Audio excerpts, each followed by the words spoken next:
हाँ बघेन. नमस्कार. जय जय रघुवीर समर्थ. मी रागिणी आगाशे. माझं वय 78 पूर्ण आणि राहणारी दिल्लीची. मी निवडलेला श्लोक क्रमांक श्लोक क्रमांक 8. देह त्यागिता कीर्ती मागे उरावी, मना सज्जना हेची क्रिया धरावी. मना चंदनाचे परित्वा झिजावे, परी अंतरी सज्जना निभवावे. आता मनाचे श्लोकांमध्ये समर्थांनी सगळा बोध मनालाच दिला आहे. कारण मनासारखं चंचल दुसरं कोणीही नाही. आता या श्लोकाचा अर्थ जर सांगायला गेलं तर देहत्यागिता म्हणजे जेव्हा तुमची मृत्यू होईल त्याच्यानंतर तुम्हाला लोकांनी लक्षात ठेवलं पाहिजे, तुमच्या काहीतरी विशेष गुणांची आठवण केली पाहिजे. आता आपण काही समर्थ स्वामी नाही आहे, ज्ञानेश्वर नाही आहे, तुकाराम नाही आहे, अब्दुल कलाम नाही आहे, आपण तिथपर्यंत पोचूच शकत नाही आहे. पण तरी जोपर्यंतचा हा देह मिळाला आहे त्याच्यावरती काही ना काही काम केलं पाहिजे. तर आता जेव्हा अनुराधाताईंचं हे पाहिलं मी क्लिप, तेव्हा सगळ्यात पहिले मनात आलं की आपण तर करायचंच आहे. पण मी कोणची गोष्ट ऐकली तर ती चुप्प नाही बसत. सगळ्या मैत्रिणींना कळवलं. सगळ्यांनी आधी नाही नाही नाही केलं.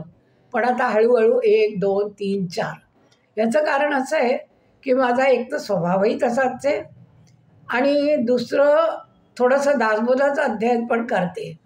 तर समर्थांचं एक वाक्य मला खूप आवडलं आहे आणि ते म्हणजे जे आपणासी ठावे ते दुसऱ्यासी सांगावे. त्या उक्तीप्रमाणे मी लॉकडाऊनच्या काळामध्ये पुण्याचे एक विठ्ठल काटे आणि सुमन काटे, ते जवळजवळ 78-79 वर्षाचे. तर ते पार्कात जाऊन असं योगा करायचे. थोडा बहुत योगा म्हणजे आता या वयात फिजिकल ट्रेनिंग जे आपण लहानपणी PT करायचो शाळेत ते जाऊन उभे राहिले. मग 1, 2, 3 लोक जुळत गेली. मग त्यांनी म्हणजे आता त्यांची ही दशा आहे की ते पुण्याची कोणतीही सोसायटी त्यांनी सोडलेली नाही, कोणतीही बाग सोडलेलं नाही. आपलं सकाळी 6ला उठायचं, नवरा बायकोंनी जायचं, 8 दिवस त्यांना शिकवायचं, दुसरी सोसायटी पकडायची. आणि लॉकडाऊनच्या काळामध्ये थोडंसं पार्कात येणं बंद झालं. थोडंसं काय चांगलंच, आपल्याला माहिती आहे सगळ्यांना. मग त्यांना मकरंद टिल्लूची जोड मिळाली आणि त्यांनी ऑनलाईन योगा सुरू केला. तर माझा एक बालमित्र आहे पुण्याला. आमची किती वर्षात भेटच नव्हती. पण 17 लॉकडाऊनच्या आधी आमची भेट झाशी संमेलनात. झाशीला आमचं माहेर होतं, आम्ही तिथेच शिकलो, तोही माझ्याबरोबर होता.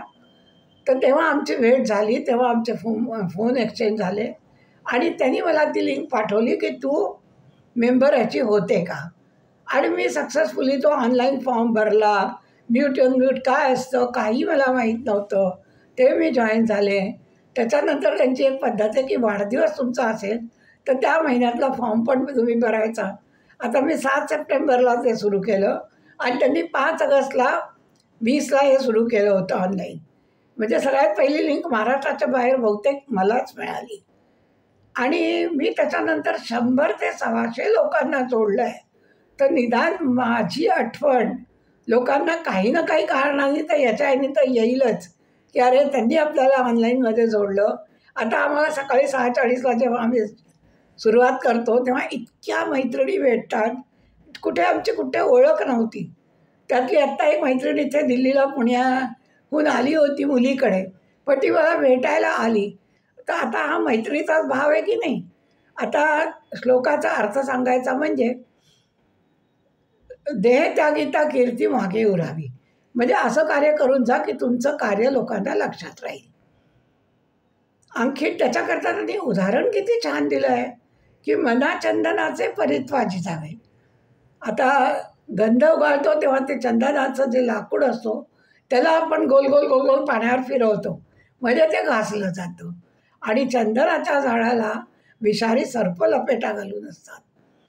पण ते चंदनाचं झाड सर्पांचं विषग्रहण करत नाही किंवा आपला थंडावा सोडत नाही.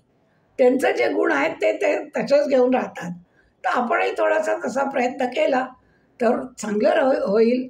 असं मला वाटतं. आणि हे एवढं बोलून मी आपलं हे संपवते. जय जय रघुवीर समर्थ. अभिजित पण आहे ना.